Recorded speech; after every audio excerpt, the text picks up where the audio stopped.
Hi everyone, and welcome back to Newegg TV. My name is Paul. Today we have another special guest. This is JJ. He is the Senior Technical Marketing Specialist from ASUS. That's correct. JJ, thank you for coming and visiting with us today. Thank you for having me. And JJ has brought along an entire slew of ASUS motherboards. These are all featuring mostly the P67 chipset, also the H67 over here, new Sandy Bridge compatible chipsets available from ASUS. That's correct. And in case you guys were wondering, yes, it is ASUS, not ASUS. That's correct. We've updated our pronunciation, so ASUS, that's how you say it. Yeah. Let's move on. Let's take a look at the boards. Yeah, definitely. As I said, thank you for having me here, and we're really proud to showcase what we think is an awesome lineup for the Sandy Bridge processor release. And we've worked really diligently over probably about the last 8 months, taking a lot of feedback from the media, from the end user communities, whether it's overclockers, gamers, or general enthusiasts on what they want to see when they're talking about good board design. So that's kind of going to be one of the big hallmarks that you're going to see as we talk about the lineup design implementations that we have here. Starting off, we have kind of our entry-level platform here with the H67, which is for the integrated graphics. It's a great, robust platform. It'll be great for people that are looking for integrated graphics performance, or that HTPC type of setup environment.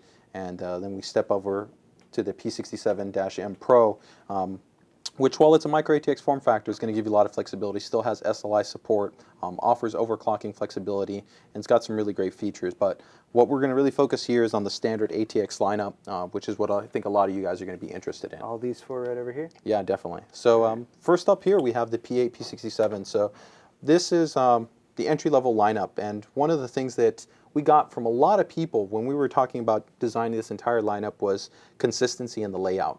So one of the things you're going to see cemented across all the boards is one, dual slot spacing. We made sure that we got feedback from the community that said we want to make sure that when we're putting in dual cards, which are pretty much all the entry-level cards all the way up to the flagship, that they want to maintain room for expansion or for airflow. So that's one element that you see there. Another element is that we have all right angle connectivity. A lot of the new cases on the market have spacings or brackets to allow for cabling easily, so we made sure that we kept that open. Especially if you have one of those big old 12.5-inch video cards. Exactly. You don't want any type of obstruction. You don't want anything to run into its way. With a lot of the I/O concerns out there in terms of new products that are coming out, whether they're SSDs or external type of drives, people want to make sure that they're future-proofed. So, of course, the chipset comes natively with SATA 6G, but we're also implementing USB 3, which is not part of the P67 chipset. And all these boards that you'll be seeing here in the ATX lineup all feature 4 USB 3. So we've got a front USB 3 header, which is a new industry standard. Oh, I really want to point that out, actually. Can we get a nice close?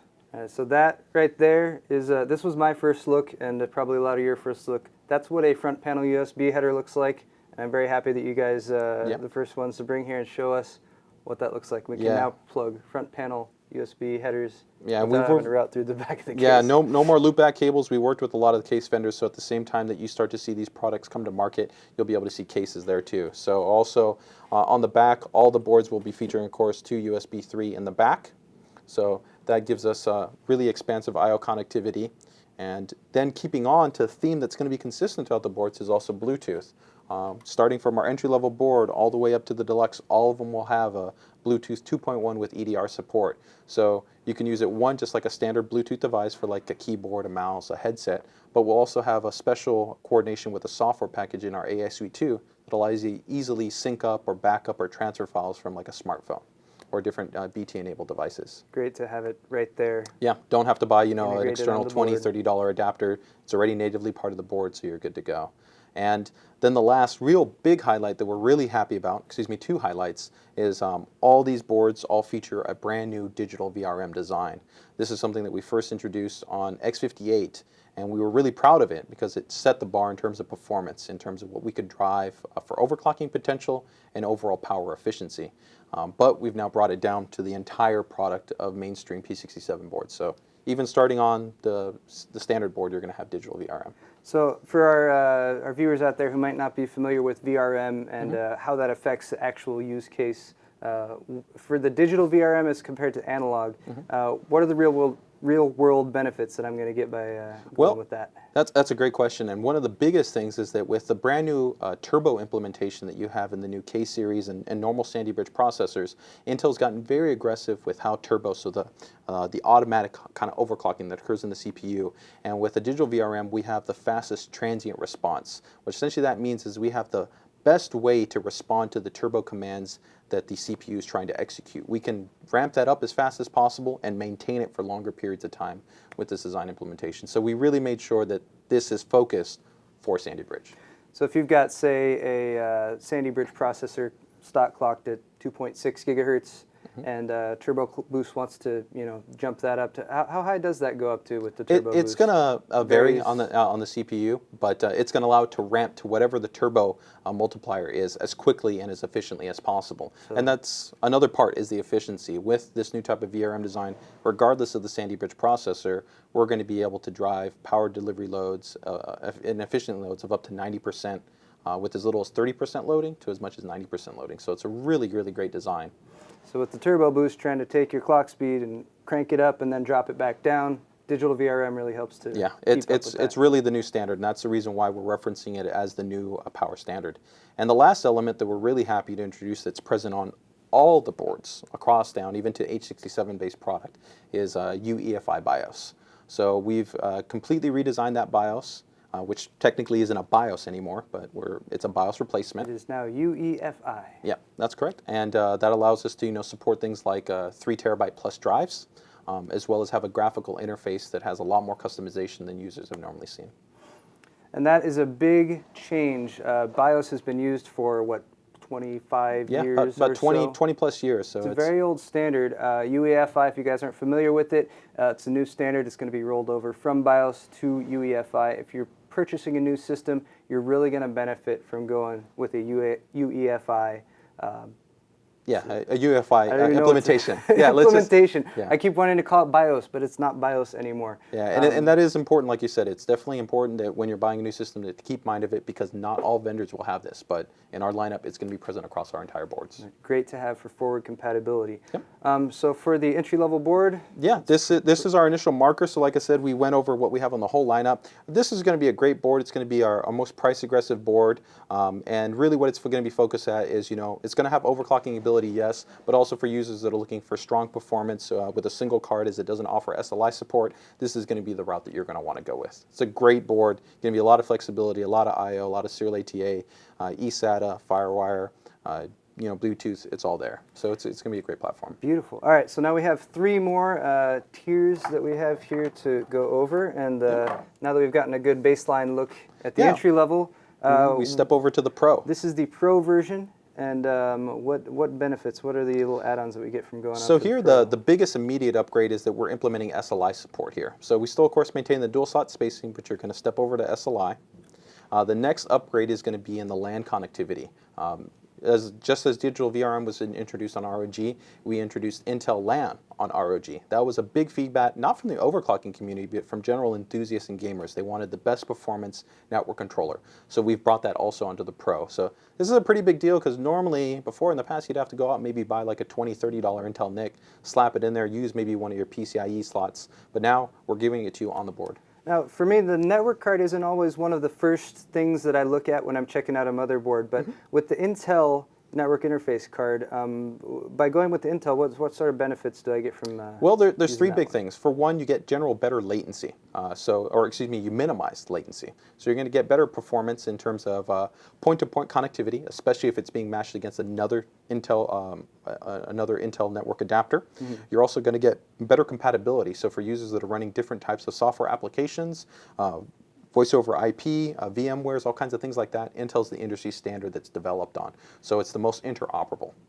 So that's a really important factor there as well. And then the overall general quality of the driver stack. When you talk about the driver that's made available, its stability, the options that it offers you and can enable for network configuration, Intel's unmatched. So we're really happy to introduce that on the Pro along with the SLI support.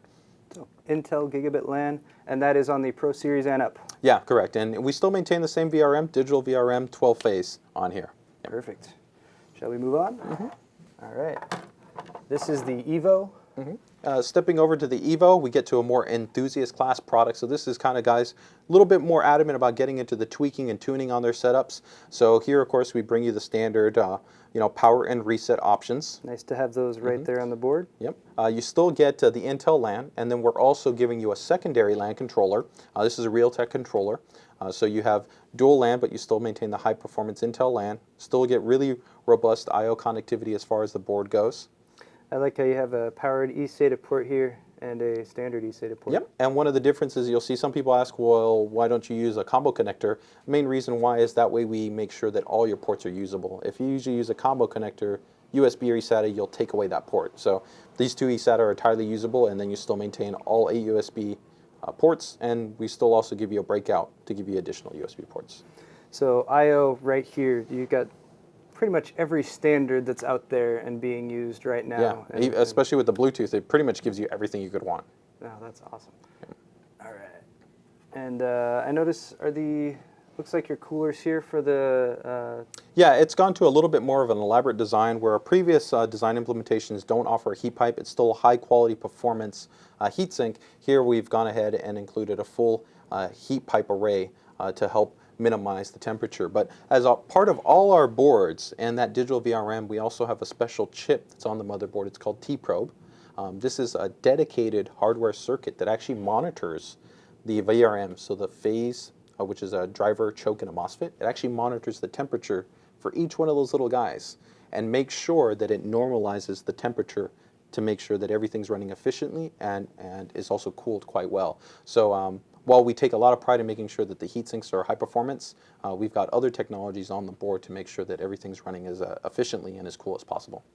And I'm guessing just with the heat pipe design here for the coolers, just gives you a bit more, bit better heat dissipation, especially if you're overclocking your generator. Yeah, definitely. As we move up across the board, one of the benefits you get is both in the strength of the VRM and in the tuning in the BIOS, the ability to not just reach higher frequencies, but help sustain higher clock speeds. As we get to some of the other boards that we'll bring down the pipe, like the Deluxe, Maximus 4 Extreme, Workstation, Sabertooth, those will be things that are present there.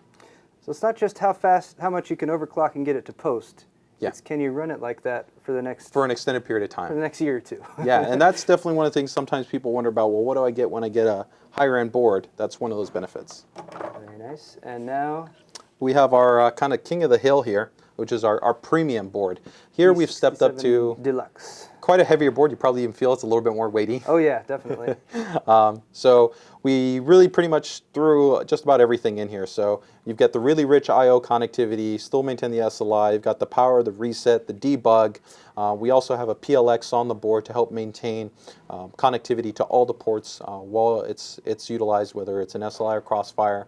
And we step up to even a 16-stage digital VRM, so we have a lot of driving force to be able to sustain high level overclock. So this is really for the person that's looking for the top flagship in terms of performance and functionality.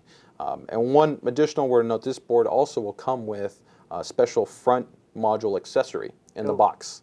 So if you don't have a case that has front USB 3 inside the box, we give you a 3.5 bracket adapter that will plug in here. They'll give you front USB 3 also. So you just throw that in a floppy bay, you got front panel USB 3. And you're good to go, yeah. Perfect. And yeah, definitely very, it's significantly heavier actually. Yeah. You definitely notice a difference. Yeah, the 16-stage, the advanced heat pipe array, and the 8-layer PCB, it makes up a lot of heft. It does. Yeah. So that kind of is a quick breakdown overall of our initial P67 lineup. We still have our enthusiast level boards to go through that carry a lot of special features that people haven't seen before. But I think overall you can see that we really focused on trying to give you a high class of board all the way down to the entry level price point and all the way up to our highest end boards, and a lot of consistency in terms of the layout and the overall design implementation.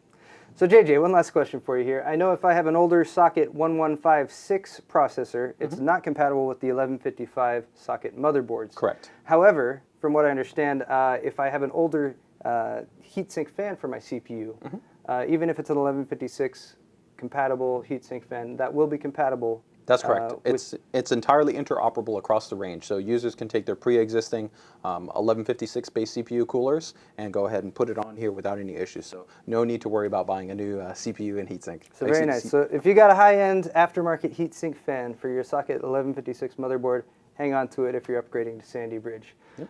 That pretty much wraps it up. This is the mainstream series of Sandy Bridge compatible motherboards from ASUS. There's a huge variety available for anyone out there looking for, whether you're an enthusiast or whether you're looking for an entry-level system.